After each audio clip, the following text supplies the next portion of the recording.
Hello, everyone, and welcome. Today is going to be Chapter 6, Cigar Box Secrets of the Epic Fail of Arturo Zamora. So you should have your books open and following along as I read.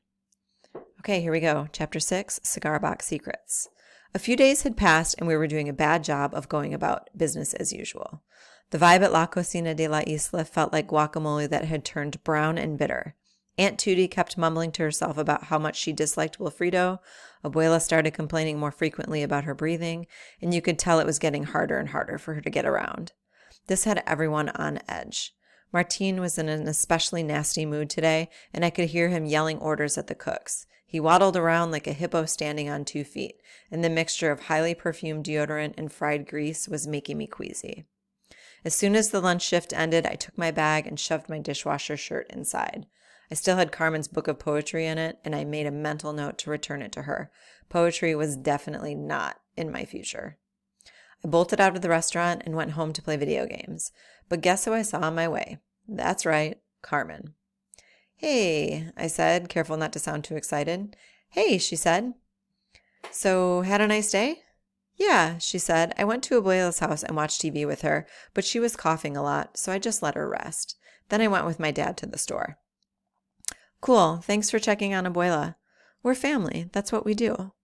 I can't lie. I felt a little deflated when she said that, like cake cooked at the wrong temperature.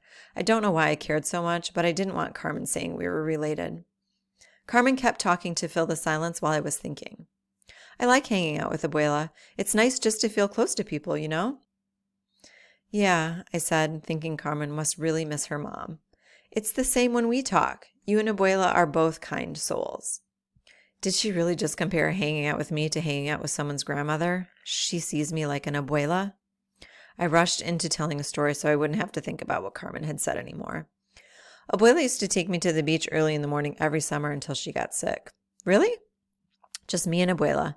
She would show up at our door with a bag full of beach toys, already wearing sunscreen, a wide-brimmed straw hat, and really round sunglasses. Sometimes I'd sleep in my swim trunks so I'd be ready first thing." "How cute. Sounds like fun." "Yeah, we would get to the beach before anyone else. She'd hold my hand as we picked conch shells out of the shallow water. Then I'd stand on her knees and she'd pretend she was a jet ski and twirl me around. I haven't been to the beach in a while." "My mom and I used to do the jet ski thing too," Carmen said. "How long ago did she get sick?" "Doesn't matter," she said, and then suddenly changed the subject. "Hey, when do you want to go to Wilfredo People's store? We should try to go tomorrow." "Yeah, sure. But about the disguises?" "What about them?" she said, arching her eyebrow. "Why do we have to dress up again?" "Because your face will be too recognizable," she shouted. "Wilfredo has been to La Cocina, and we might not be able to collect as much evidence if he sees you." "Evidence of what?" I asked. "Anything, Arturo. It could be anything." When we got home, I saw Abuela outside, carefully tending to her plants in the courtyard. She dropped some soil onto the ground and spread it with the canes she'd started using to help her get around. Carmen ran up to Abuela and gave her a kiss. I grabbed a pair of gloves from Abuela and got onto my hands and knees to help spread the dirt around the base of the floribunda bush. "It hasn't bloomed at all," I said. "She just needs a little TLC," Carmen replied. When I finished patting down the dirt, I took the gloves off and folded them. I wiped the sweat off my face with my arm and accidentally smudged a little dirt across my forehead. Abuela handed me a white handkerchief. Carmen giggled and pointed. "I think, there might be some compost on your forehead." I rubbed it off and stared at it. Great. I'd smudged poop on my face in front of Carmen. Why couldn't I just be cool? "Pronto, yo creo," Abuela said, interrupting the awkwardness. "She keeps thinking they're going to bloom soon," I said, smearing the compost back onto the grass. "But we've tried everything." "A little hope never hurt anyone," Carmen said. Abuela told us about the time Abuelo had made her grilled steak with black beans, and he'd kept overcooking the steak and undercooking the beans. But he'd never stopped trying, she said.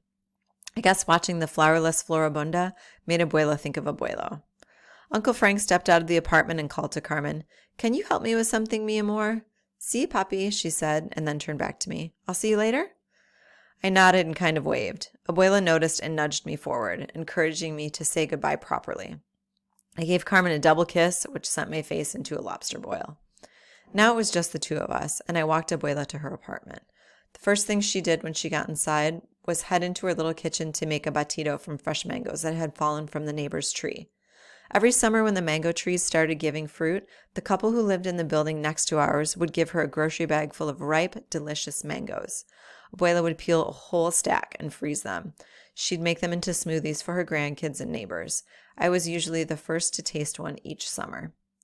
We took 2 plastic cups and savored the sweet, pulpy, orange-colored drink.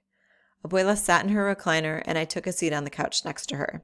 I put my bag on the floor and unzipped it to grab some gum inside. Abuela noticed Carmen's book in the top pocket, and before I could cram it farther into the bag, she snatched it up. She read the cover and then glanced at me. I could barely see her bright eyes through the sea of wrinkles surrounding them. She reached for the reading glasses sitting on top of her head. That was when I noticed how gray her hair had gotten. For as long as I could remember, Abuela's hair had always burned brown and tucked into a perfect bun. She always wanted to look her best, but today her hair was a little out of place, and gray strands stuck out in several places. She flipped through the pages and smiled as she quietly read. "Entonces," she said, finally looking up, "este libro de poesía? ¿Qué hace en tu bolsa, Arturito?" "Nothing," I said. "It's not my book. It's a friend's book. I mean libro." "Y ese friend es un amigo o una amiga?" she asked, smirking. Abuela was wondering if the friend was a certain honey-eyed, wavy-haired girl who was staying in our apartment complex over the summer. I shrugged and tried to act cool. Luckily, Abuela seemed to drop it. Instead, she began to tell me another story I sort of knew, the time she came to Miami from Cuba. "Sabía que no iba a regresar," she said quietly, remembering the days she knew she would not return to Cuba. I knew Abuela had come to Miami on a boat a long time ago. She told that story a lot. "¿Tú sabes que tu abuelo escribe poesía?" she asked. "Abuela wrote poetry?" That I didn't know. Y le encantaba la poesía de José Martí. Como la Carmen? Abuela explained that Abuelo had loved the same poet who was on the cover of Carmen's book. I think she was trying to make an embarrassing romantic connection. "Tú sabes cómo tu abuelo y yo nos